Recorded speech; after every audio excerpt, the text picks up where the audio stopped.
I was 11 years old and I went on a Nevada deer hunt with my dad. And the entire process of being out there, the sunrise to the sunset, fortunately, we ended up killing a pretty good deer, just like a nice 4-point. And I was right by his side when he did that. Watched it tumble over, roll down the hill, went over there, started working on it. And that, like, literally that moment in my mind is like, yes, this is what I'm doing. Like, this is what I want to do, whether I'm hunting or not. I mean, obviously I was jacked up to hunt for myself the next year, but that was literally the moment where I was by my dad's side the entire time. And I loved every second of it. And when I watched that deer roll down the hill from where he shot and we walked up to it and I got to put my hands on it, it was signed, sealed, and delivered literally from that point.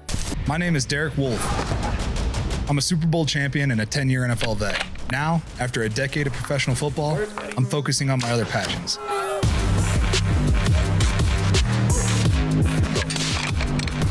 Hey everybody, welcome back to another episode of Wolfe Untamed. Today's guest is good friend Lorenzo Sartini. Lorenzo is the owner and founder and CEO of a company called GoHunt. GoHunt's a really cool company that is really a good introduction for anybody that's looking to get into the Western hunting game. So go ahead and check this out. Hope you enjoy it. I appreciate the time. I know you're busy, and it took us about 20 minutes to get this figured out, but we're here. No, man, I appreciate you having me. I got this is the best part of my day. I like this stuff. Yeah, this is fun. We get to talk about all kinds of stuff, but let's just jump right into it, man. I want to start with we're just going to talk about you and your childhood and like the introduction to the outdoors and how that happened for you and how it's led to you owning, you're a major player in the industry. So, and you help a lot of people that, at the end of the day, it's like another language trying to figure out these draw situations in all these states. And you've made that super simple. So let's just start from the beginning, man. Let's talk about you. Yeah, sounds good. And I appreciate you saying that for sure.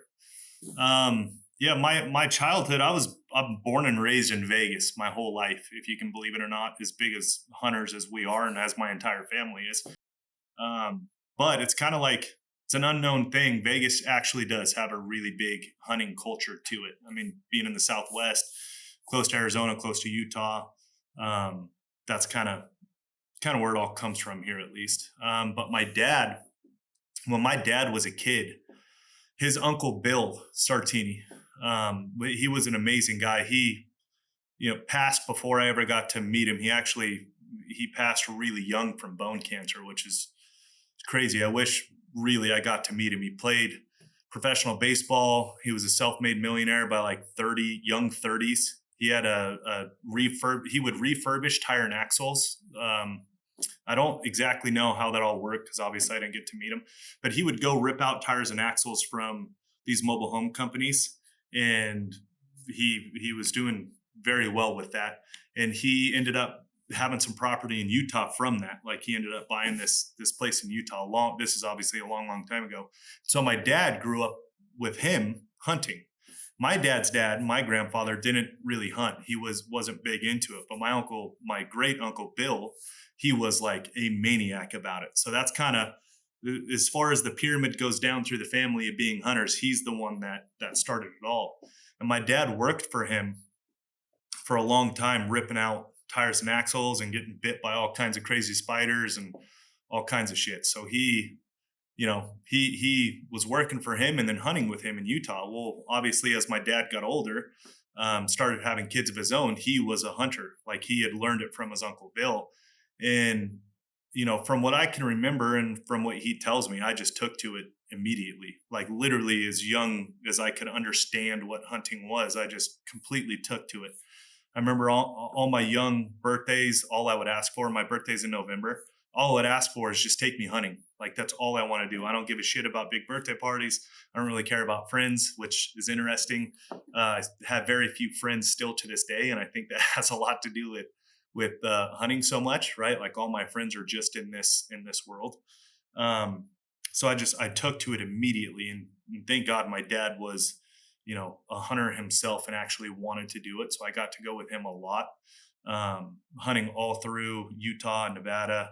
And then as I got older and into high school athletics, which I played football at a high level, I feel like an idiot saying that to you, but I played at a college prep school here in town, and football was extremely serious. So there was like, as far as hunting trips, it was few and far between.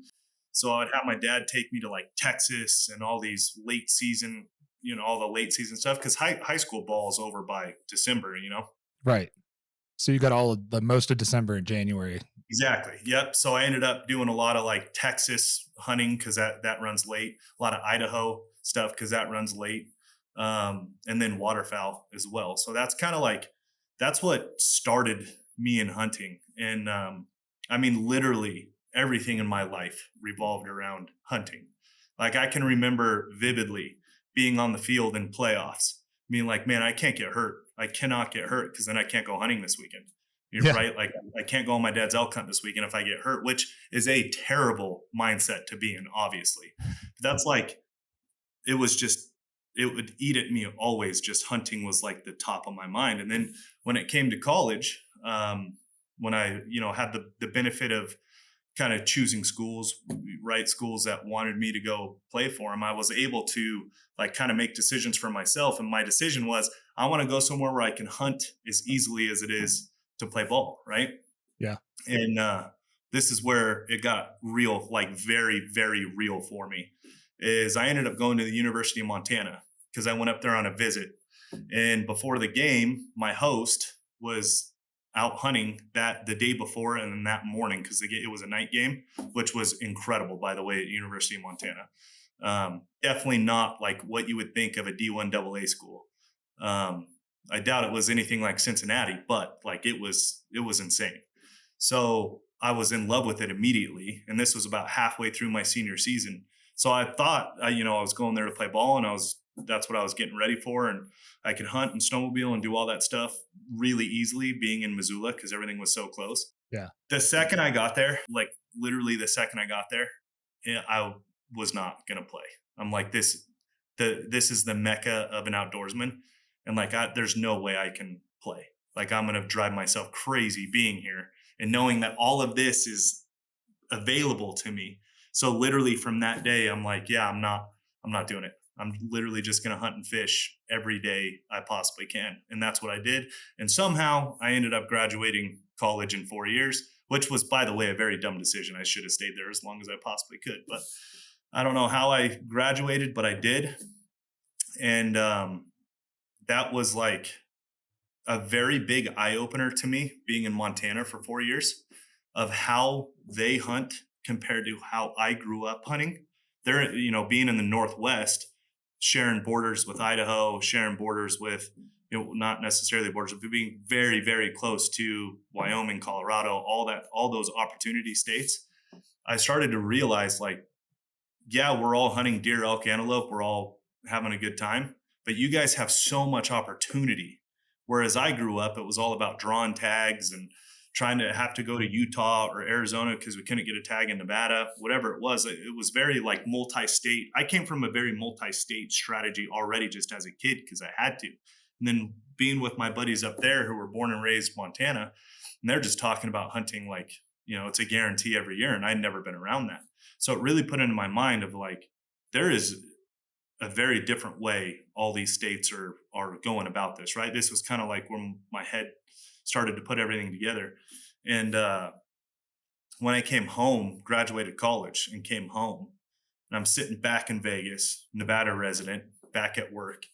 And I'm like back to the strategy of multi-state, right? Like I'm going to need to apply in Arizona and Utah and Nevada and Colorado, all this to try to get a tag.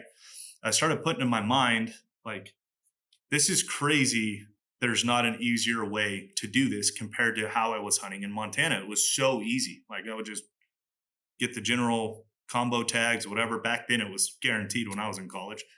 So I started thinking about this and, nothing special in my mind of like having a different thought because I graduated college in 2010. So this is at the time where Zillow was just absolutely destroying the real estate market, MLS and all that stuff, right? And all the travel agency websites where like people are planning their own travel and all this stuff. Like it was completely wiping out the need for travel agents. So it was no original thought in my mind. I was just thinking like, man, hunting is so prime for like this world to be taken over digitally because everything is so different. Every state's a snowflake, which I got to see in person when I was in Montana. And now being back home, I'm like, there's got to be a better way. Right. And I was working for the family business then, which is in the casino industry. And I met a guy named Chris Porter there who came from the online poker world, who was with the online poker world from like literally the beginning. And he saw the buildup of how it all happened, like from the tech stacks used to how each competitor was competing with each other, what they were better at on their platform as opposed to the others. So he was very well rounded in that world, and I was very well rounded in the hunting world, being born and raised Nevada, the multi-state thought and strategy, going to Montana and having the opportunity thought now and like the way to go about it. And him and I put our heads together, and we online was literally perfect for hunting. Like it Yeah. was, I always say it solved a lot of world issues, but it was built for hunting. The power of what somebody could do online, like, yeah, completely revolutionized a bunch of different industries, but especially hunting was like the one it needed to. Yeah. So him and I got to work. So that's kind of like the genesis of it all. And yeah, thankfully my dad hunted with my Uncle Bill, and now we're sitting here.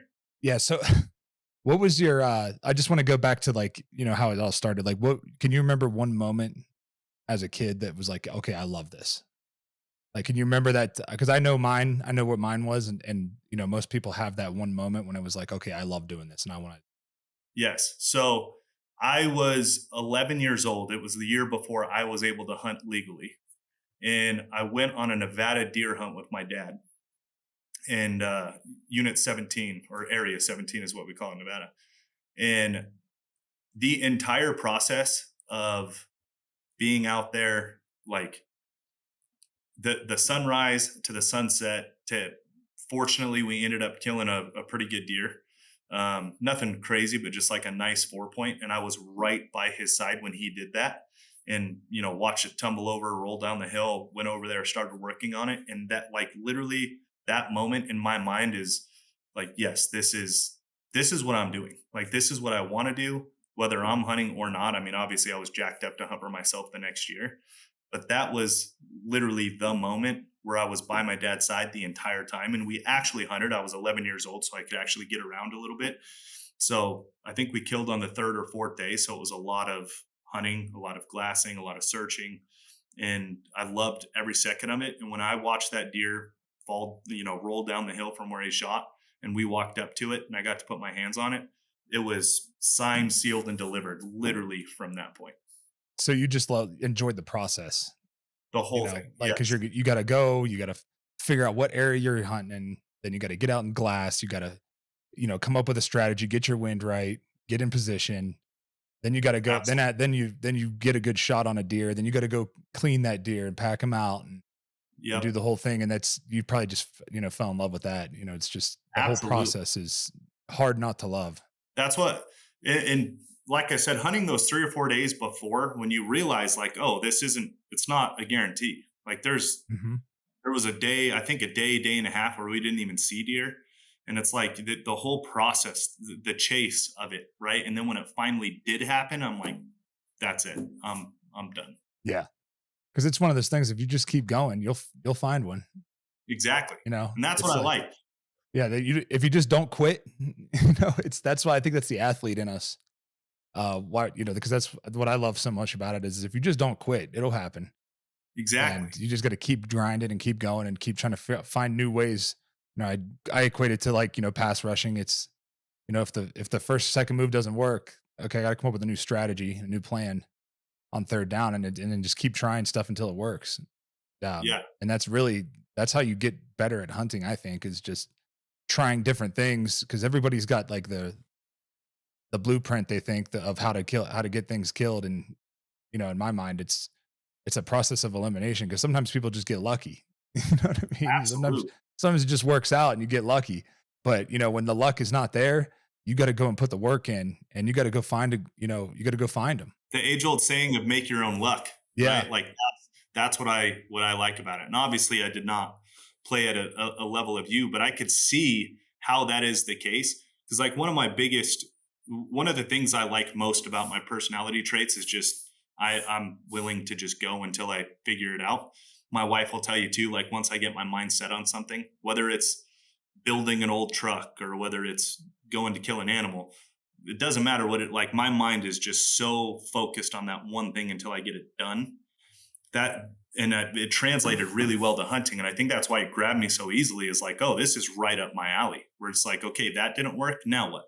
That didn't work. Now what? And it's just that, like you said, that process of elimination to where you finally get into the chance where you're like, okay, that's what it took to get this done. Yeah. And then it's the hyper focus that comes along with that is Yeah. it's the same thing that I had with football. It was just I was so hyper focused on what I was doing. Like when it came, everything I did was for that. You know, it was like, okay, everything I'm doing is to make sure I can get to the quarterback, stop the run, do this, do that. Like it's very planned out. And then that's why I love the hunting side of it, because coming out of retirement, it was like, I don't know what the hell I'm gonna do. I know I loved hunting as a kid. It was something that I couldn't wait to do again.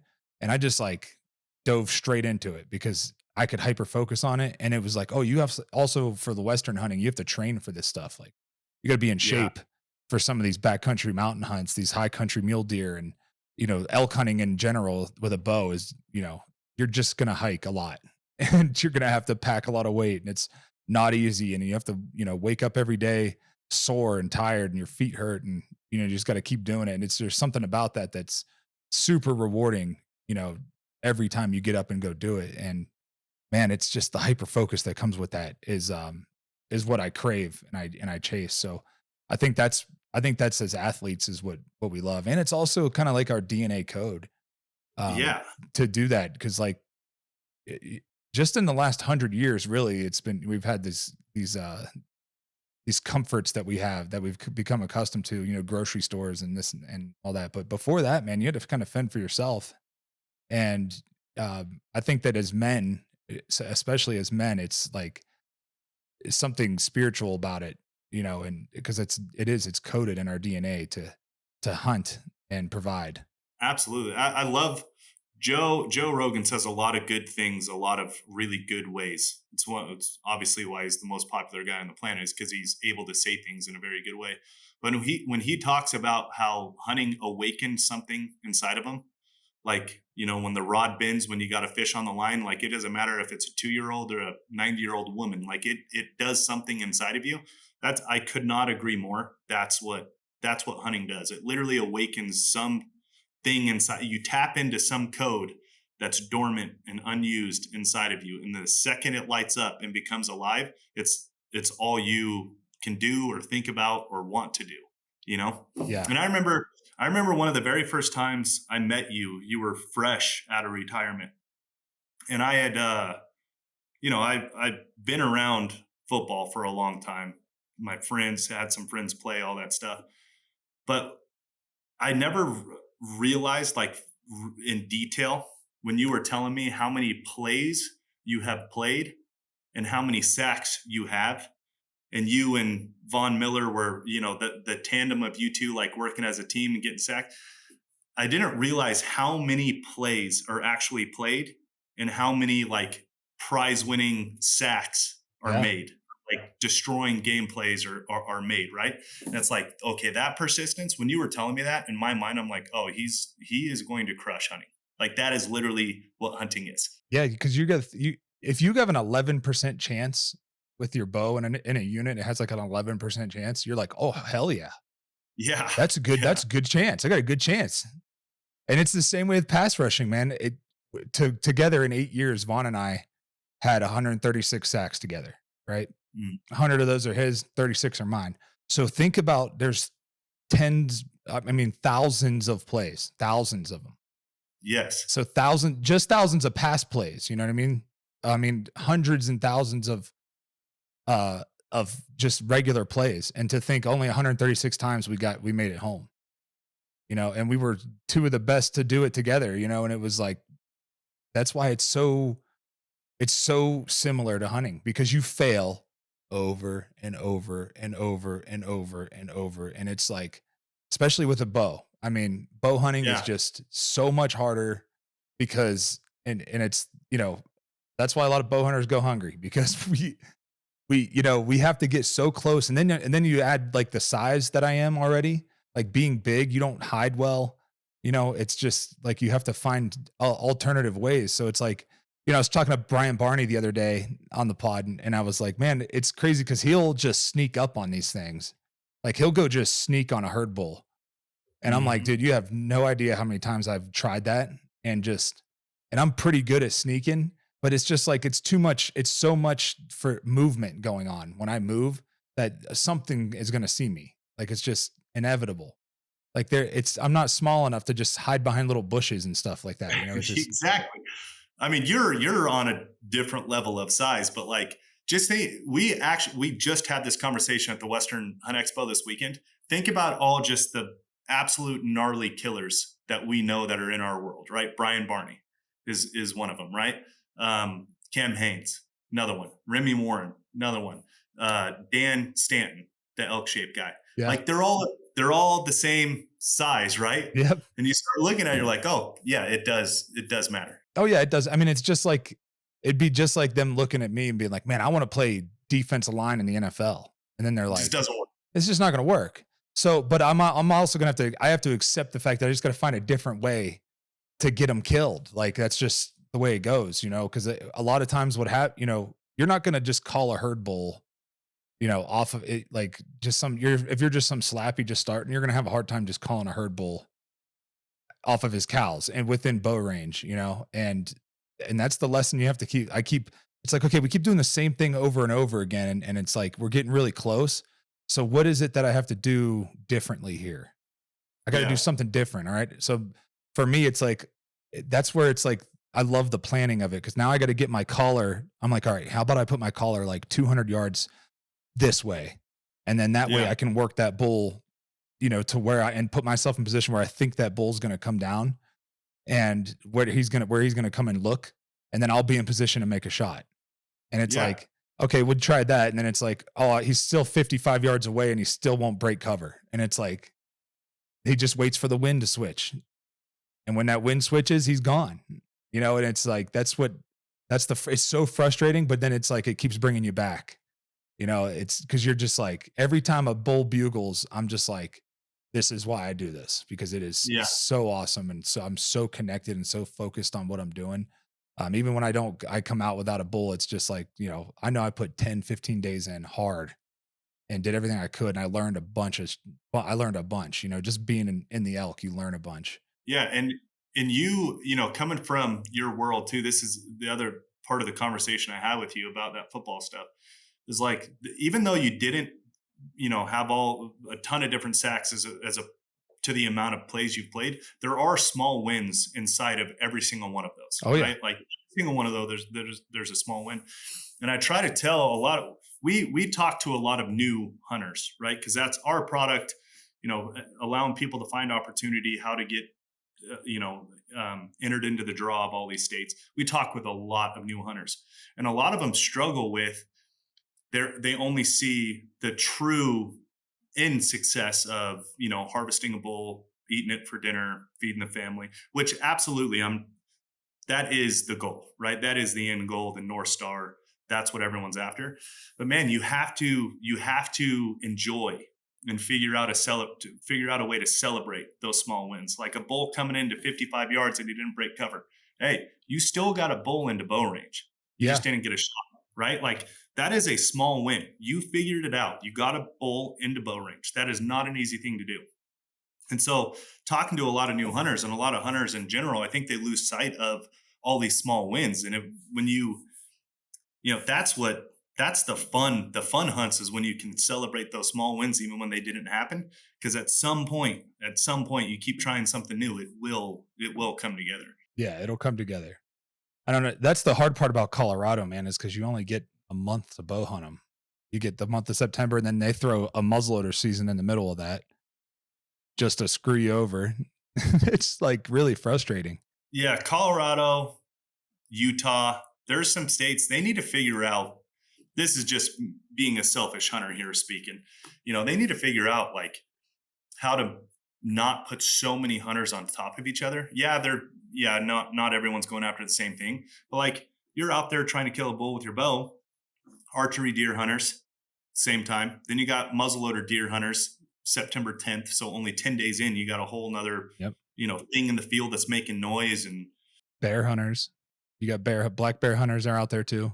black bear hunters, that's a different conversation. But it's like, dude, it's so frustrating when you're dealing with all the other variables too. Yeah, and then it's like, okay, I'm an archery hunter, and you're gonna toss a muzzleloader season right in the prime of the rut, right in the middle of it. Like, and it just so I've spent 2 weeks trying to figure these bulls out. Finally got them figured out, and they're starting to get super ruddy. And now I'm like gonna make my move, and then some guy with a muzzleloader comes in there, gets Smashes on top of a ridge, and screams Yeah. at him and shoots him at 100 yards, and Exactly. and I'm like, cool, and I have nothing against that. It's just like, why can't you do that at like the end of the season? Do like towards the end. I would be more, well, they're like, well, it puts too much pressure on them because first rifle's there. I was like, okay, then move first rifle. Exactly. It's just we can go into all that stuff like for hours. It's just the bureaucracy of the parks and wildlife officers and all the commissions and all this dumb ideas that they pull together, and introducing wolves and trying to ban mountain lion hunting. And there was a commissioner that said you shouldn't be allowed to be in tree stands because it's dangerous. It's like, what are you talking about? It's just really silly. And it's coming from people who have no idea. Yeah, they don't do it. Man, we could have a 4-week long podcast on just how dumb some of these decisions are. For sure. It's really frustrating because like even in the NFL, right? So when they decided we weren't allowed to land on the quarterback, I was like, can you give me an example of how I'm supposed to tackle him then? And they're like, we don't have one. Yeah. Here's the best part though. Here's the best part. You can't spear him, which would make it so you don't land on him. But now you can't spear him or land on him. It's like, what are you supposed to do? Roll into their legs? Well, you can't do that either. You got to protect their knees. So, okay, what is the option? Yeah, they want you to like grab them around, and you can't sling them down. So you can't like grab them and sling them down. So you have to, it's just, I don't understand how you're supposed to, I don't know. It took me, I had a whole season where I just was like, I'd get to the quarterback, and instead of worrying about tackling a quarterback, I'm worried about not getting a penalty. And I missed like 7 or 8 sacks because of that, because like it just slows you down for a split second. That's enough time for a quarterback to get rid of the ball. And it's the same way in the woods. If I have to stop and think about what's going on instead of just reacting, I'm going to lose. That's just the way it goes. Absolutely. And you played during like the major changes too. That would be a really tough time. Yeah, it was tough. It was tough on everybody, man. It was like the whole league was just like, what are we supposed to do then? And then they'd have these league meetings and have all these, referees come in there and try to explain to us what they're looking for. And it just seemed like everything you would do was going to be a penalty. And it was like, man, everything I've been taught since I was 7 years old is like out the window now, because you're telling me I have to completely change my game as a 30-year-old dude. Like, what, how am I supposed to do? 30-year-old dude on massive payroll, been in the league forever, right? Like all these pros out there, the salary cap's through the roof, and everyone's back to fundamentals on how to tackle. Yeah. I'm trying, like, instead of worrying about, what getting past this, now you're not even focused on like winning. You're just focused on not losing. Like, that's what it is. You're just focused on not screwing up. And that's like the losing formula, and it sucked. But hey guys, I want to talk to you about one of my favorite sponsors, Juniper Mountain Coffee. Coffee without compromise. You're getting high quality coffee without the high prices. This is an American company that stands behind their values. They stand behind their coffee. These guys make some of the best coffee I've ever had. It's a coffee I drink every morning. Juniper Mountain Coffee works directly with the farmers, paying fair wages, and that way you have no middleman. There's no BS, no garbage. You're getting high quality products. So go check them out at junipermountaincoffee.com. Let's work back into GoHunt, because I think it's an unbelievable app. So let's go back to like the early days of when you guys first started it. What were some of like the biggest hurdles at the beginning that you had to jump through? Yes. Honestly, it's a good question, because, putting together a business plan from scratch, right? Like a true startup. One of the things I'm most proud about in this whole thing is we were able to take a true like vision on paper and make it something. It was not, this isn't, one of those things you go buy as a small company and then kind of build out on its competitive, sets that it has better than the rest of the industry. None of that. It was like literally just a thought in the air, and we made it something. The really interesting thing about that is if you go back and look at our business plan, it is not the same, right? Nobody will ever tell you like a startup's business plan when it actually hits maturity is going to be the same as it is. But what's really interesting about us is it is like extremely similar, which is cool to see because it just shows the vision was so clear from the beginning that of what we wanted to be and what we wanted to solve for. Now, the hard part about that is, we've been doing this for 11 years now, and we're still not all the way built out from everything we want to do, like everything we see fit and what we want to solve for hunters in general, right? Not just Western hunters, but hunters as a whole. So in the beginning, it was really difficult to decide, like, okay, what are we going to work on next? Because we know we have this end goal, right? And we know it's going to be one, insanely expensive and a lot of time, which, okay, that's not an option.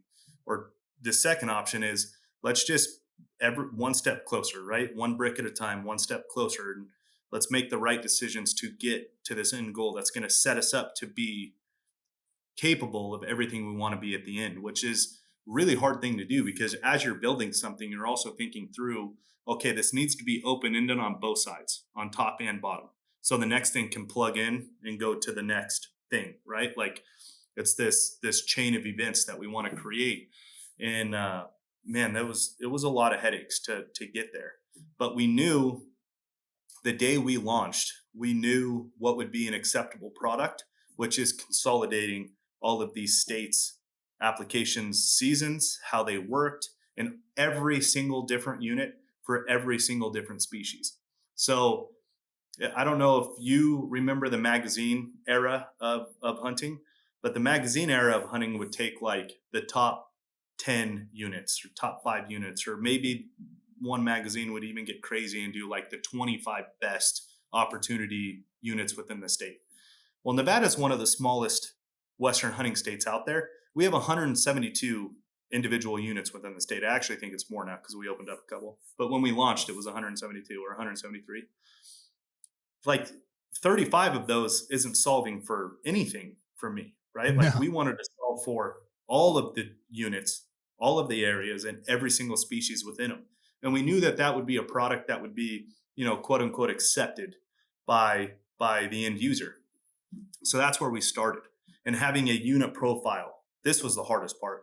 Having a unit profile, which is like the narrative or the copy for each one of these units, as far as access, where you're locked out of access, or where you can get into access certain mountain ranges that you want to, vegetation, animal behaviors within that unit, because obviously animals are super habitual and like pretty predictable, especially in winters and summers. However, obviously, geography and topography changes between each of these units, which is going to throw a variable into the exact behavior of these species or animals, right?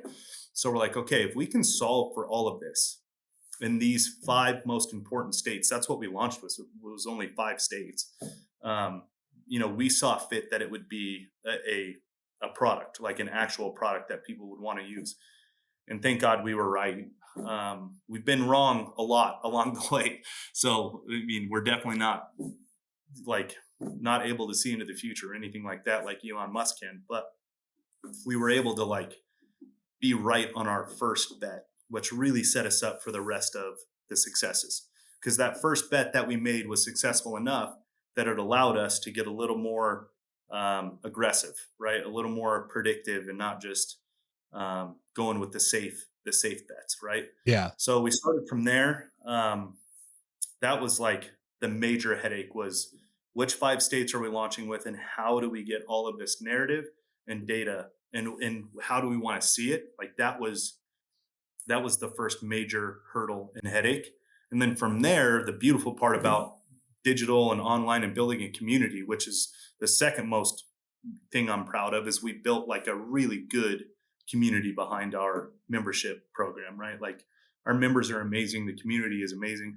We were able to rely on them for a lot of, okay, what would you guys like to see next? You know, whether it be as simple as like, hey, everything we're doing right now, what's the next state you want to see in the exact same format, which is an easy one to do, all the way up to like, throw out your wildest ideas of something you've ever wanted to see in hunting, like you personally, and tell us what it is. And we got to like map out kind of coordinates of, okay, these two guys are kind of saying the same thing in a different way. So let's solve for this thing next and this thing next. And we were able to rely on the community quite a bit, which helped the headaches. Yeah, that was actually going to be my next question for you was, you know, you talk about the end user a lot. That's something that you talk about a lot. I've heard you in person talk about that a lot. And how much feedback are you getting from your users? And especially in the early days, like, was it like super informed? How many subscribers did you have in the first year? In the first year, like, yeah, that's going to have to recall some memory here. Not a ton, man. Like, I don't know, 5,000 maybe. Yeah, that's enough to gather that. Like, if you can get feedback from, 10% of that, Absolutely. you should be able to put together like an even better product. Right. So is that kind of like the strategy that you took, was like, let's just get feedback from them and see what's working, what's not working, Yes. what they would like to see, in the future, if there's other states that they would like to see added. Yep. The only decision we have ever made without the end user's input is, what 5 states are we launching with? Like, that was entirely on our backs, obviously, because what are they going to give input in at that point?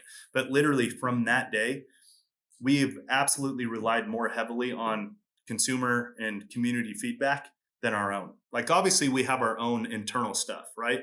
And then I actually get a little concerned sometimes about, like, hey, we're kind of bothering our customers, I think, with how much we're asking them. But they do love it, and I genuinely appreciate everyone's input, and I love to see it, because it just makes me feel like there's more people like me out there, right? And that's always a good feeling. Like, you guys are crazy about this the same way we are. Like, I want to solve your individual problems, and we'll solve them in the best way possible for the entire community.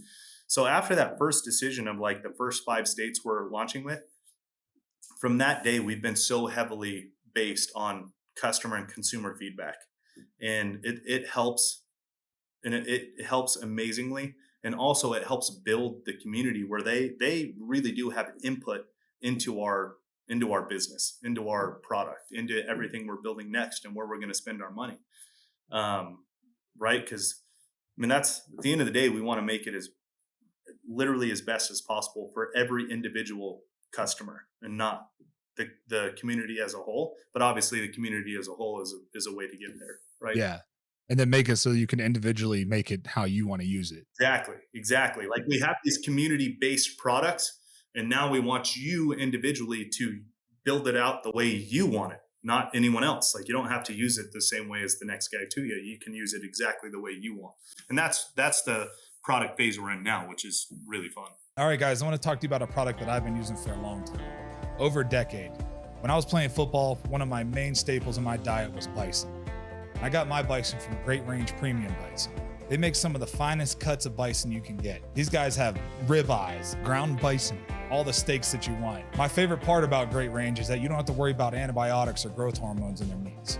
Great Range Premium Bison is a family-owned company providing bison meat from family-owned ranches around the country. So please go check out greatrangebison.com. The other thing you guys do, which is great, is you provide gear and advice on what kind of gear you're going to need for these specific hunts. Let's just, maybe here's a good idea. Maybe we just walk somebody through that has no, because I think a lot of people that are listening to this probably already know what GoHunt is, maybe. But, for the people that don't know what it is, let's walk them through like the process of, if you're a first time user, what that's going to look like for you, and what kind of services you can provide, to give them the best experience they possibly can, and the best chance for success. Yeah. So we, as a whole, whether you've been hunting your entire life or this is your first day you're interested in hunting, we solve for all of those thought processes and what you're looking for. So when you go to GoHunt, I mean, obviously we have a content page and films and videos, because hunting is the coolest thing ever, and we love talking about it, and we content's the coolest thing ever when it comes to hunting. I personally think so. That's like the passion side of it for me, is I love content and I love hunting. So we have this free content side, obviously, where people can come be a part of the community, see what's going on in hunting. And that's definitely the passion side of it for me. And then when you get behind the paywall and actually into the membership, like I said, whether you've been hunting your whole life or your first day, you're going to come into the product in a way that it's going to introduce you into what you are looking for. So obviously, if you're familiar with the state's draws, whether it's bonus point or preference point or anything, you can skip those steps and go and, start researching exactly what you're looking for, because 9 times out of 10, a guy like that already knows exactly what he's looking for. If you're a first-time hunter, you're going to be introduced into all of these states, the opportunities they're offering for first-time hunters. And a lot of the times when we talk about first-time hunters, that means you don't have any points, right? You haven't been engaged with the state to earn bonus or preference points to draw certain tags, which you don't need to have those, right? And that was always a big misconception in hunting as well, is, well, if you don't have 10 points, you're not going hunting. Couldn't be further from the truth. Like, if you have 0 points, you can go hunting this year. And here's, like, if you're that user, here is how you're going hunting. That you put in those inputs into our product, our filtering tool or our draw odds tool or our research tool, whatever it is, whatever path you want to go down that fits your eye and makes sense to you of how you want to look at hunting. Because we have a lot of different avenues to actually go figure this out. And that's part of that individualistic thing that I was just speaking to. Yeah, because you can input what state you're looking to hunt, what weapon you want to use, what species you want to hunt, and what time of year even, right? Yeah. And that, I mean, then GoHunt will literally give you your options. Give you those options. You can do that now, which is really cool. You can do that through the draw odds process. You can do it through the filtering process. You can do it through the hunter dashboard process, whatever one fits your way of thinking.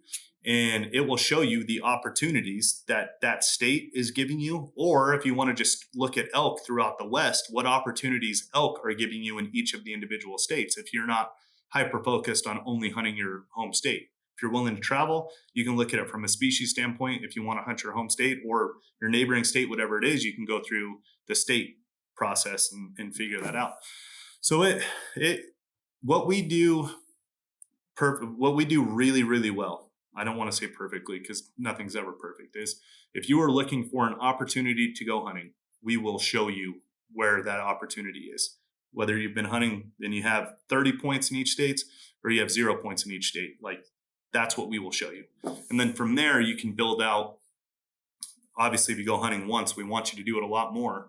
That's the end goal, right? Is people hunting more, caring about hunting more, and applying in non-resident states. It's the purest form of conservation. And that's our goal, right? So if you find your hunt you want to go on, now we have your hunt planner, we have your hunter dashboard, we have all this stuff where you can now build out into the future of what states you're going after next, what species, all this stuff, right? And that's the main part of the product. And then staying on the technology side of it.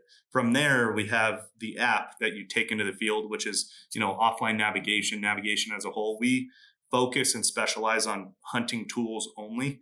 So we're definitely not like a recreational mapping tool like some other stuff out there. We focus on the hunting side, and that's all synced up with all of the, e-scouting, which is obviously just being on your computer and trying to figure out through land layers and all these data sets that we offer of where you want to go hunting within the unit that you chose for the species that you chose. And take that into the field, and they're both connected. So you're never losing any data in between the two, which I think is awesome. And then the gear side that you talked about, one thing that was definitely not on our business plan was the gear shop. Was, if you go back and look at all of the Go Hunt plans, the business plan, even 3 years into it, that was not a part of it.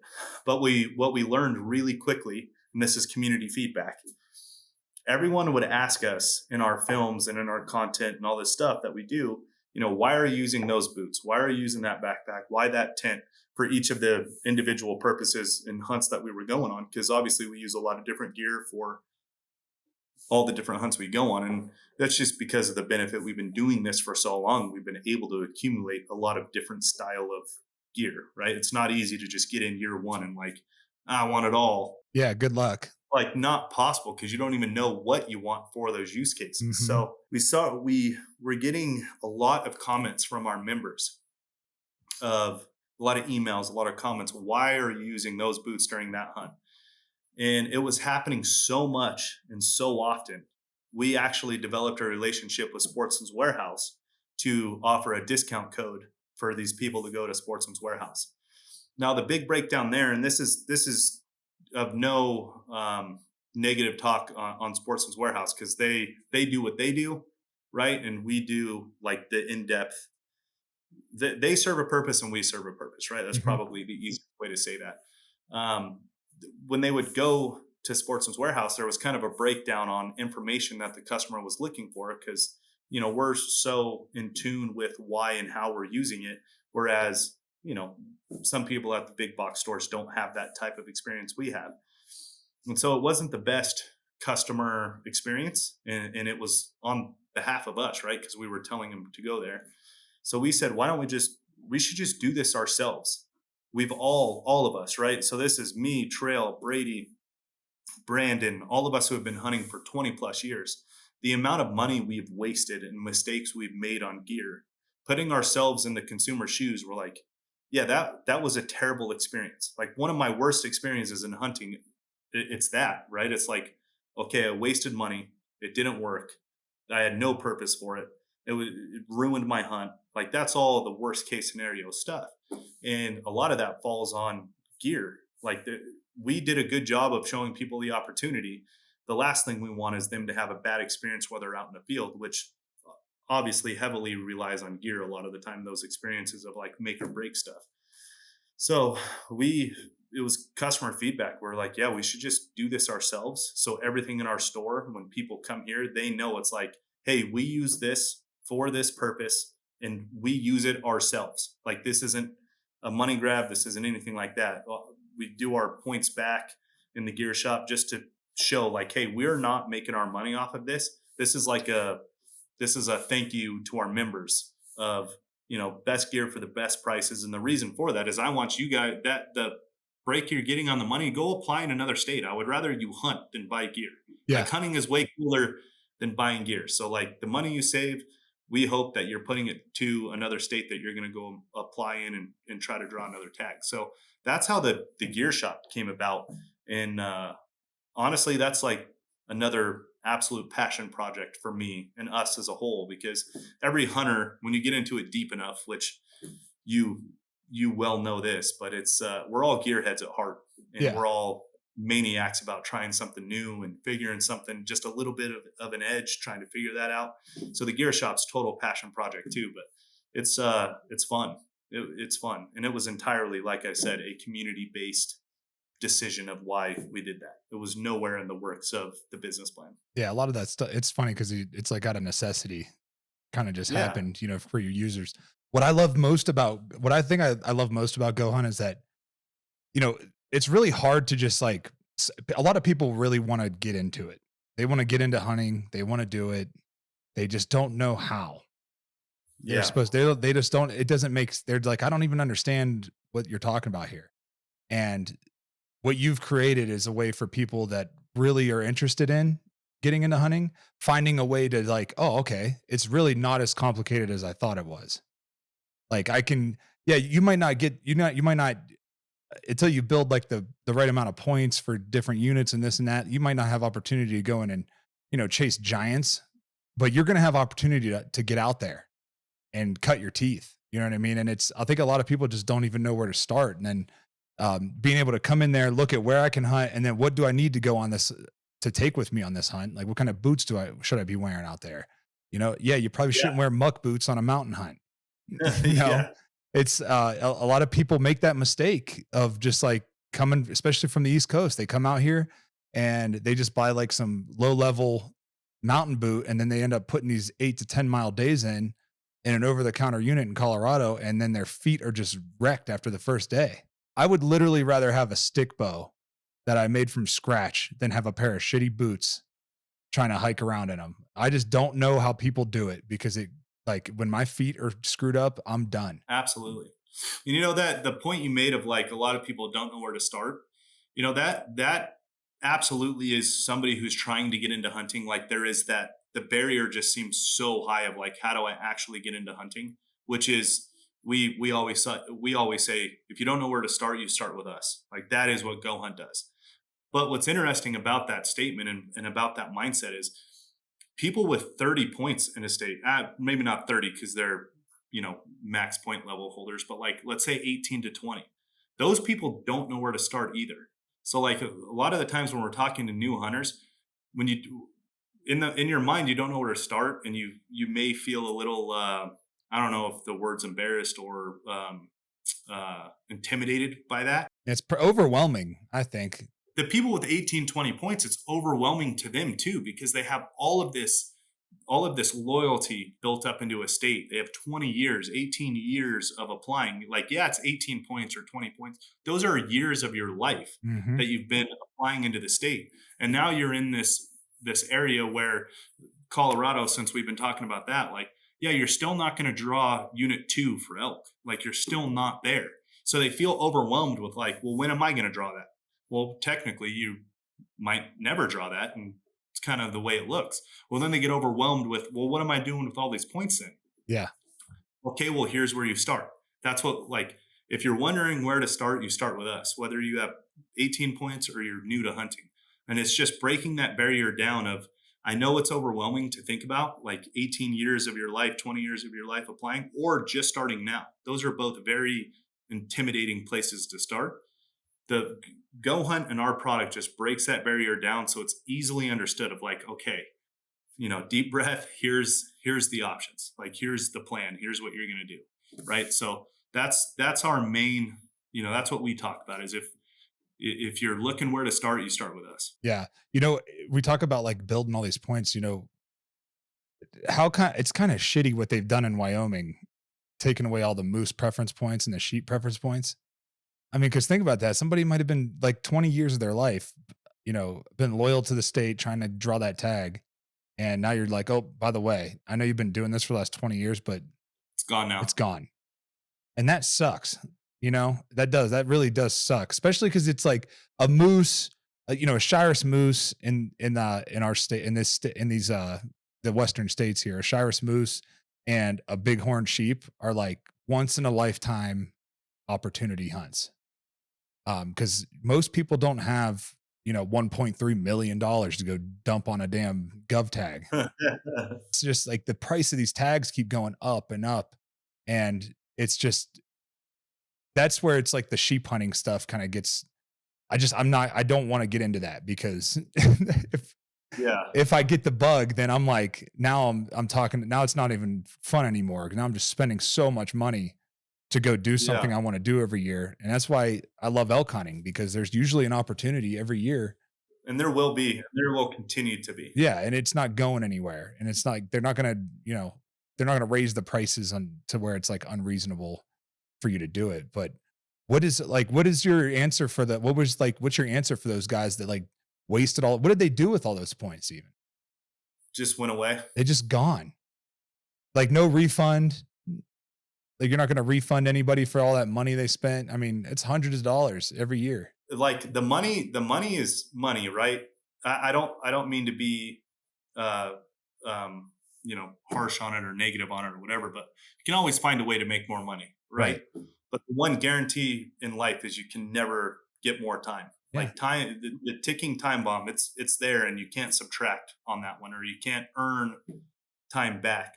The 20 years, the 18 years that these people have been applying for those once in a lifetimes, like that's what I care more about, and where I feel for those people more than anything is like, it's just so much time you invested, so much time, which is crazy. Yeah. And what people don't understand is that like they could have been doing that in another state instead. Absolutely. Or saving a certain amount of money for 18 years to then go buy a moose hunt in Canada. Yeah. Right. But they didn't know that. They weren't told like, hey, the rug's going to be pulled. You should go about this a different way. They're in their home state or their neighboring state where they want to go moose hunting, and they see a light at the end of the tunnel of like, okay, in my lifetime, I will have this tag.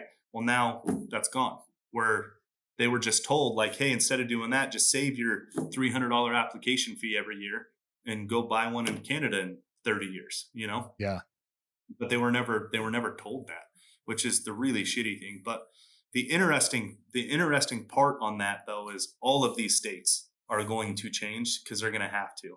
Like Colorado is changing in 2028, which is interesting. They're changing their draw process in 2028. Arizona changed like 3 or 4 years ago, and it didn't, maybe longer than that. I'm terrible with time frames in my head, but like all these states, they're in a really bad spot when it comes to these preference points and, point creep, which we're getting into another language here for, people who aren't in it the way we are. But well, point creep's easy to explain. It's basically every year, like say you've been applying for a unit that's like, 5 years ago, it took 5 points to draw that. Well, now you're at your 5 years and it's creeped to 8 years. Correct. And how that happens is we'll just use 10 points, say 10 points as the max point level, just to give people some color and clarity here. Say there's 10 people at 10 points, but there's only 5 tags. So yeah, 10 points guarantees the tag, but only half of those people are coming out of the draw pool. So now the point creep next year is 11, right? And so you're going to have all these people come in at 11 points. They're going to get out, but then the people right behind them are jumping 12 points, right? So it's just this ongoing thing that keeps happening with all these, there's a lot of individuals with a lot of points, and that's what happens. So these states are going to have to change because the point creep is getting to a place now where like people literally won't ever draw a tag. Yeah, because they did some moving goalpost. Yeah. So like exactly. you're just chasing a goal that's never gonna stop for you to grab because it's gonna keep moving, and the next thing you wasted all that time. So honestly, there's silver lining in everything. The silver lining to this is all these states are changing anyway. So if you have 0 points, jump in. Like it is a great time to start becoming a hunter because all these states are going to change and you're not locked out. Yeah, I mean, even in Colorado right now, like I know a lot of people were really upset that Colorado got rid of their over-the-counter archery elk tag. They took it to a draw for out-of-staters. But yeah, people that don't live here have to understand that, like, I live in this state. I pay taxes in this state. Like, I want to go hunt elk every year, so I'm using an over-the-counter tag. It would be nice not to pull up to a trailhead and see, 30 trucks, and not one of them is from Colorado. They're all from all over the country. And everybody was using Colorado as their fallback. If I don't draw this, I'm just going to go to Colorado. Yep. On the over-the-counter tag. So it's like, yeah, I understand that like you had this like whole ritual and your whole, it was like your tradition to come out here and do this or that. But you have to start putting into that draw pool just like the rest of these states get to do, and make it. To me, Wyoming has the best. If you're a resident in Wyoming, you have the best opportunities to hunt year round. You can hunt almost year round there. I mean, it's insane. You get your general elk tag is phenomenal because it takes like 4 points as a non-resident to draw that, so you're not dealing with a bunch of people. You have a ton of wilderness to hunt where you're not dealing with people on side by sides and all that other stuff. Then you get 2 mountain lions, a bear, your deer tag. When you draw your deer tag, you're good for the year on it. Like you can hunt it all year long until you find the right deer that you want to take. That's phenomenal to me. You get turkey hunts. It's the best place as a resident to live if you love to hunt. Like, and I just, you can have the argument for like, oh, well, if you're a whitetail hunter, living in Iowa is probably the best place, right? Because you could kill 2 giant whitetail every year if you do it right. I had this conversation with Bomar and he's like, dude, I could kill 9 deer from where I live in Des Moines. I can kill 9 deer if I really want to, because I could do 2 in Iowa. Then I get Kansas and Missouri and Illinois. And it's like, it's all within 2 hours of him. And I was like, well, it's a little bit different because in Colorado and in the Western states, man, it's not like to go out and hunt an elk. It's a process. It's not like you just, oh, I'm going to go sit in a tree stand for the evening. And if I shoot a deer, I could drag him out of there and hang him in the garage. That's not how it works. Would you even want to kill 9 elk? Like the physicality it would take? No, it'd be terrible. It would be terrible on your body. You would be wrecked to kill 9 elk. It's funny because, I was talking to the head guide at the Wagon Hound in Wyoming, and he was talking about how many cows that they end up killing at the end of the year. And it's like, I mean, because that's a 500,000 acres of private ground that they have to manage. So just like any herd, you have to manage everything, so they have to kill a bunch of cows, because they're going to get hammered in the winter. So they got to kill a bunch of cows at the end of the year. And he's like, dude, that is the hardest time of year for us because you got to go out and you got to clean every single one of them. And you got to get that meat processed and then get that meat donated. And, it's a lot of work, to take a 700-800 pound bull or a cow and carry him out of there. I mean, it's not like it's not as easy as people think. Yeah. Hey everybody, this episode is brought to you by Black Buffalo. Black Buffalo's nicotine pouches do not contain tobacco leaf or stem. What they do contain is a ton of flavor, and they're packed with pharmaceutical grade nicotine. The magic of Black Buffalo is they discovered a way to make cured edible green leaves behave like the texture of tobacco. And they add food grade ingredients for industry classic flavors. You're in good company if you roam with the Black Buffalo herd. The business was built by dippers with decades of smokeless tobacco use. They manufacture their tobacco alternatives with respect for those products that came before them. Bold flavors, full pouches, metal lids, and a brand that stands for something, American. Their products are also proudly endorsed by brand ambassadors such as MMA Hall of Famer, Cowboy Cerrone, NASCAR champion, Brian Blaney, rising country star, Larry Fleet, and Rob O'Neill, former U.S. Navy SEAL Team 6. So if you're 21 and older and you consume nicotine or tobacco and you want to join the Black Buffalo herd, head over to blackbuffalo.com to learn more. You can order nicotine pouches online and they ship directly to most states. Or you can check out their store locator and purchase pouches at thousands of retail locations around the country. Black Buffalo, an American brand, pouches worth respect. So like, especially in Colorado, right? So like on the eastern side, eastern plains of Colorado, there are tons of whitetail. I mean, it's like, there's a ton of them, right? But there's also mule deer. And then, so mule deer is like the primary focus in Colorado when it comes to hunting. Same in Montana, Wyoming has the same thing. I think Idaho has the same situation going on there, North Dakota. Don't you think it's better? Those should be separate seasons or like separate tags. Like, so I can have the opportunity to hunt either or both. Yeah, I think so for sure. I absolutely agree with that they should be separate tags. It shouldn't be, either species. I absolutely think they should be separate tags because I would love to kill a whitetail in the mountain states. I think it's awesome. But what a lot of people, it's hard to, I'm a Western guy. It's in my blood. I'm a mule deer first kind of guy. So if I have a tag in Colorado and it's either species, I'm going after a mule deer. It's just, I don't know what it is. That's my personal choice. And I mean, obviously data says that that's most people's choices, right? Like they would rather go after mule deer. I think it would be amazing if they would actually break those into 2 species tags. That would be incredible. Yeah, they should 1000% do that. Cause in November when those the whitetail are rutting at the same time as these mule deer. Yeah.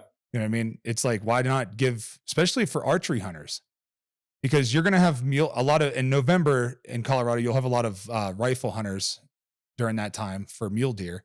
Well, why don't you give an opportunity for bow hunters to hunt whitetail, on some of these Eastern Plains states? And there's a ton of them. It's not like there's they're rare to see. No, you see them all the time and they kill big ones out there. Like out east, they kill a 200-inch whitetail and they're just like, yeah, whatever. Like they don't even care. All the time. It happens all the time. You guys share a border with Kansas. Yeah. Like the whitetail state. Yeah. There are giant whitetails out there. There's giants. And Nebraska. And we share borders with those states. So they get pushed over here.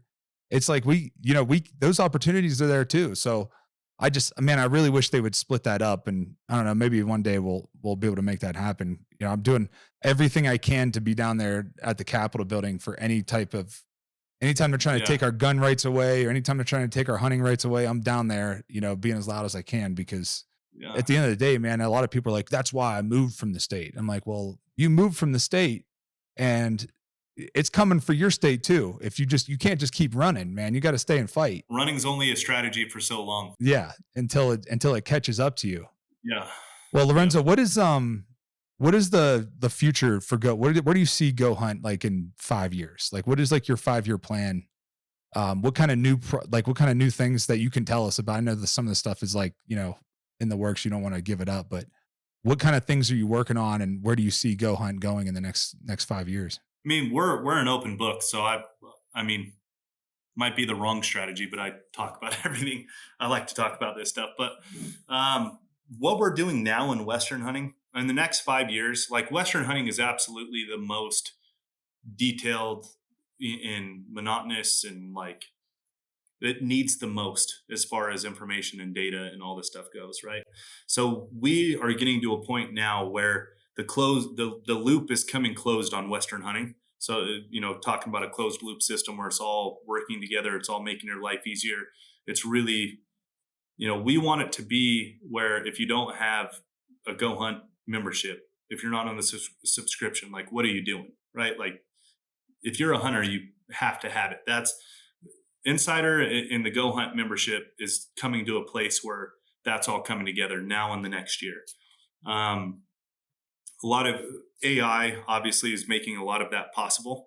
Having AI built into our systems and helping individuals kind of figure out what they want to do, help them down the line, all that kind of stuff with AI is making that incredibly easy and simple. So that's the path we're on in the West.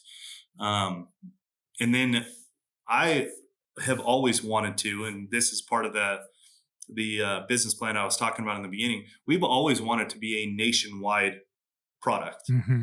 I didn't know it was going to take us 10 years to get to close on the loop on the Western hunt side, but it did. And that's awesome because it just showed how much detail and how much needed to be done to make a Western hunter's life easier, whether you're from the East Coast trying to hunt West or you live in the West and you're trying to hunt your home state and neighboring states. There was a lot that went into that. But now we're getting to the point where, so I am an absolute addict when it comes to waterfowl hunting. So it's music to my ears, patting scratching my own itch here. We're getting into waterfowl next. Waterfowl obviously has a lot of data and information and things that go along with it. And I get to get back into waterfowl hunting. So that's incredible. Well, yeah, because don't water. So I'm just starting to do waterfowl myself, and I'm not. It's just for me. I'm not passionate about it because I love getting up and going. I like to be able to get up and go. Yeah. So like just sitting in a blind. I love the camaraderie of it, but it's also like some of these states have like blackout dates where it's not like a season that just keeps running. It's like it opens and then it closes and it opens and then it closes, and it's that's where Go Hunt really is going to be beneficial for people because they can absolutely. Because I bet a lot of people break the law and they don't even realize it. Oh, it happens. It happens constantly, right? Because waterfowl, you think it's such a passive thing, right? Like, I'll just go buy a hunting license and a duck stamp and I'm good to go, right? Like, yeah, but there could be a certain species of duck that is now closed for that week you're hunting, mm-hmm. or it could be closed altogether. Like Arkansas has 3 different openers. A lot of the central flyways will have a break. A lot of the states in the central flyway will have a break in first part of the season, second part of the season, and even some in the Pacific flyway too. But yeah, there's a lot of information needed that should be readily available. And then obviously the data on migration, right? If the birds aren't there, they're not there, and they're a very habitual animal as well. Yep. Very weather dependent, just like big game species are on what they're going to do and how they're going to behave. So there's a lot of information there that we can help solve for on the waterfowl world. And the part I agree with you. I like getting up and going more than I do like sitting in a blind. There's no question about it. That's why I'm not a big tree stand hunter. But when you're coming off of archery, pronghorn hunting, archery deer hunting, archery elk hunting, maybe a rifle hunt in October, like all of that work and that scouting and hiking and living in the mountains. I lived in the mountains last year for 30 something days out of a backpack. It is really nice come November, December, January to just like, let's go scout from a highway and find a big group of birds and go set up. And then the strategy that actually gets into like, how are we going to set up on these birds? What's everything going on? The wind direction, where's the sun at? What's the temperature, barometric pressure? Like there's a lot of stuff. What's interesting about waterfowl is all of that, like, wind direction, barometric pressure, moon phase, all of that stuff is absolutely replicated into the whitetail world. Like whitetail way more so responsive to atmospheric and like weather stuff. Yeah, it's the pressure. I always say if you follow the pressure, if the pressure is high, they're not going to be moving. Like they're just not going to move. Because think about whenever the pressure is high, you're like stuffed up too. You know what I mean? Like you feel it in your head. You don't want to get up and go do anything either. Yeah. So it's it's interesting. Like we're choosing waterfowl because a lot of the stuff we're going to build out is then very easily applicable. Yeah, into the whitetail world. Just trying to stay strategic on how we're going about this. And the whitetail world, like, man, they don't need much help as far as like what they already know and do in the whitetail woods. Like some of these guys who have been doing this for a lifetime hunting whitetail, like they know it so deeply. Oh yeah. So it's like waterfowl needs more help than whitetail hunters. So we're doing waterfowl next, and then we'll go from there. Waterfowl is some of the most competitive public land hunting that there is. I mean, Absolutely. It gets intense. I talked to I have a buddy that lives down. Well, I think you met him. You met my my buddy Levi that runs camera for me. So they'll wake up at midnight and go sit and go get on the dock because you can't put the boats in the water till a certain time, and they just want to be first in line so they can get to the right spot that they already know. They know the right spots, and because they're down in Hugo, and he's like, dude, people from Texas come up here and just they try to bully their way in, and we have to be there first. So they'll just go sleep on the boat on the dock for a couple hours until it opens, because I think it opens at like 4 or something. Yeah. So they're there for like 4 hours just waiting. That's my whole college life. That's what I was doing in Montana through Idaho and Washington and all that. That's where I learned a very good strategy, hunting public land waterfowl, having as many headlamps as possible in your backpack for 2 reasons. One, because in case one goes out, but the other one, we would go and hang them in the reeds, like yards past both ways. We would hang them and the wind would blow them. So it looked like movement. So if we got to a certain shoreline or a certain a certain brush line faster than everyone else, we would go line out all the headlamps. This was when I was an asshole in college, and we'd have like 100 yards on each side of us covered. So we could actually have like our own space.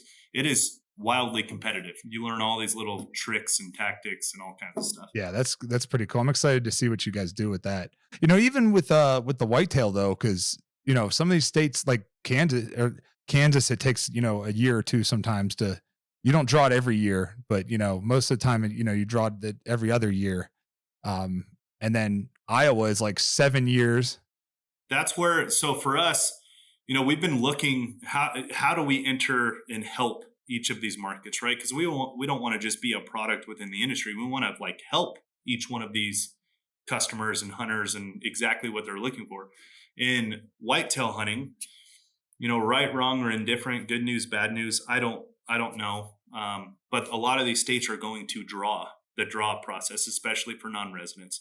And that's what we do better than anyone, is understanding the draw, being able to list out the opportunities of each game management unit or area within that state and which ones are best for the point levels that you have, and managing that whole process. And a lot of these eastern states they're going to the draw system, just like these western states for elk and mule deer. So that's a given that we are going to be able to solve those issues or those problems, what the customers want to see or know. And then we'll figure out like the in the field stuff, the path we're going to go down. Even turkeys, Lorenzo, like some of these states are like that with turkeys too. Yeah. Oh yeah. They're like different. They're set up. It's crazy to me. Like it's a turkey, but like the reason it's the conservation, North American model conservation that's got these turkeys to where they are. And, we have to like cherish that, but at the end of the day, I don't think a lot of people even understand how complicated some of these other states are when it comes to just turkey draws. I mean, because you have the spring turkey, fall turkey. Some states, it's like, oh, well, there's a quota on turkeys in this state. So it's like in this unit. So I think there's a need for that, because turkey hunting is huge. Like if you want to touch that southeast part of the country, you better be able to touch that turkey market, because those guys they're going to show up in their bottomlands and they want to hunt. turkeys. So give them an opportunity and an understanding. And a lot of people don't know that you can go to Montana and kill 2 turkeys. Exactly. Like, and there's other states that you can as well. We do cover the turkey draws and all that stuff in the West. And as we move east, yes, absolutely, we're going to solve for the turkey stuff as well. I am not in shock, but it's really interesting to me. People, the slam of turkeys killing each of the turkey species, I get it. I totally see it. Like, if I kill one of the turkey species, yeah, I'm going to want to go kill the rest because it's part of the adventure, having to travel and go and do it. But man, the amount of like aggression that people have towards killing their turkey slam, I think it's awesome. It like rivals people trying to kill a sheep slam. Oh yeah. I think it's awesome. Oh yeah. And then it's like within that slam, it's like, well, where did you do it at? Which part of Florida did you kill your Osceola? And was he on public? Was he on private? Like, it's all this, it's like that whole, it's the same way with the sheep, it's, oh, well, I did it with a bow. Well, I did it with a rifle, or I did it with a mod. Like, there's just all these different games within the game that people like to play. But, well, shit, Lorenzo, we've gone for, almost an hour here. So actually a little over an hour. So I appreciate the hell out of you. And, I'm excited to see where GoHunt goes. I'm super excited, for people to find you from the East Coast, because those people, like, I think there's like a really big need for it. And the way you introduce them to it is whitetail, because if you want to hit Pennsylvania, you got to be able to touch whitetail hunters. That's just the way it goes. So I'm really excited for you to get into that and add that audience. Cause a lot of those guys come out here and hunt. They're just doing like Montana or Colorado because that's like the easiest that they could see. They don't know there's other opportunity out there. So yeah, it's what they know. It's what they were introduced to in their network, and it's what they know. They don't know the rest of the opportunity, which why would they, or why should they? But yeah, we're definitely planning on hitting Harrisburg, Pennsylvania, that big outdoor show at some point, whether it's next year or the year after, when we're able to do what we feel is enough for them to actually have them, want us a part of their life. So yeah, I would love to get in front of as many East Coasters as possible, because they're not taking into account the full picture of opportunity that they could have, even though they're non-resident. I'm non-resident too. Like, my elk opportunity in Nevada is 0. So I'm a non-resident in all elk hunting just the same way they are. Yeah. Right. So the amount of opportunity it actually is really impressive when you get to see it and look at it for everything that's available to you. Yeah. And if you're going to be traveling out west from the East Coast, man, it's like, you might as well look at every opportunity there is, so it's something maybe you can do every single year. Yep, exactly. And you brought up the Colorado changes to the archery over the counter for non-residents. Silver lining in that too. I genuinely think there's a silver lining in that, where, first off, I completely agree with you. Being a resident in the state, you should be treated better than non-residents. Like, that's full stop. That should be every state. We're the ones paying the taxes in Nevada. You guys are the ones paying the taxes in Colorado. There should be a level of, a step up of treatment, all for that. But I do think, as a non-resident, where before you bought that over-the-counter archery tag, you were taking a chance on the trailhead that you showed up to. There could be 1,000 people, or there could be 1 people, and there was no way to know. That's a weird game that I don't like to play. I like knowing the variables and the data, and there is going to be enough elk tags to go around. You're just going to have to do a little bit of research on which one you're going to apply for. Exactly. Right. Like, now you have to make a choice before you get the tag. Whereas before, you could get the tag and then make the choice. It's like, there's, just a little more work to do. But I actually, I've hunted that over the counter tag quite a bit. And I don't mind that it's going to a draw. It allows me to know exactly how many hunters, the tag I'm going after. And, one day, 70 new people can't just show up. Yeah. Because somebody posted a picture of a big bull. Correct. Or a herd. We all know what happens. Yep, it does. For whatever reason, word got out that elk are here, and there's bulls screaming. And then 2 days later, there's 50 new people at the trailhead. Yep. It's just like a big deer. Somebody sees a big mule deer, Yeah, Yeah. It's funny because, we both know Clay Hill. I was sending, I actually I'm part owner of an outfitting company now. Me and Bo Nickel both own it. It's on the Western Slope. It's called 7T Outfitters. And I sent Clay a picture of this deer, and he's like, oh yeah, that deer's in parachute. And I was like, how do you know that? He's like, yeah, dude, as soon as a big deer shows up, everybody knows about it. And the whole across the state, it's insane. Yeah, word gets out fast. That's cool. You want an outfit though. That's awesome. Yeah, I'm excited about it. It's something.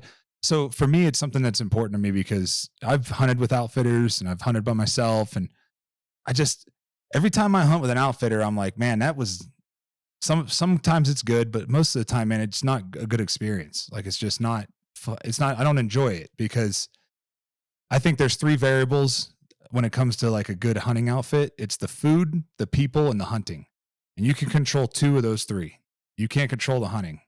But if there's good food and good people, then it's like the experience is going to be fun regardless.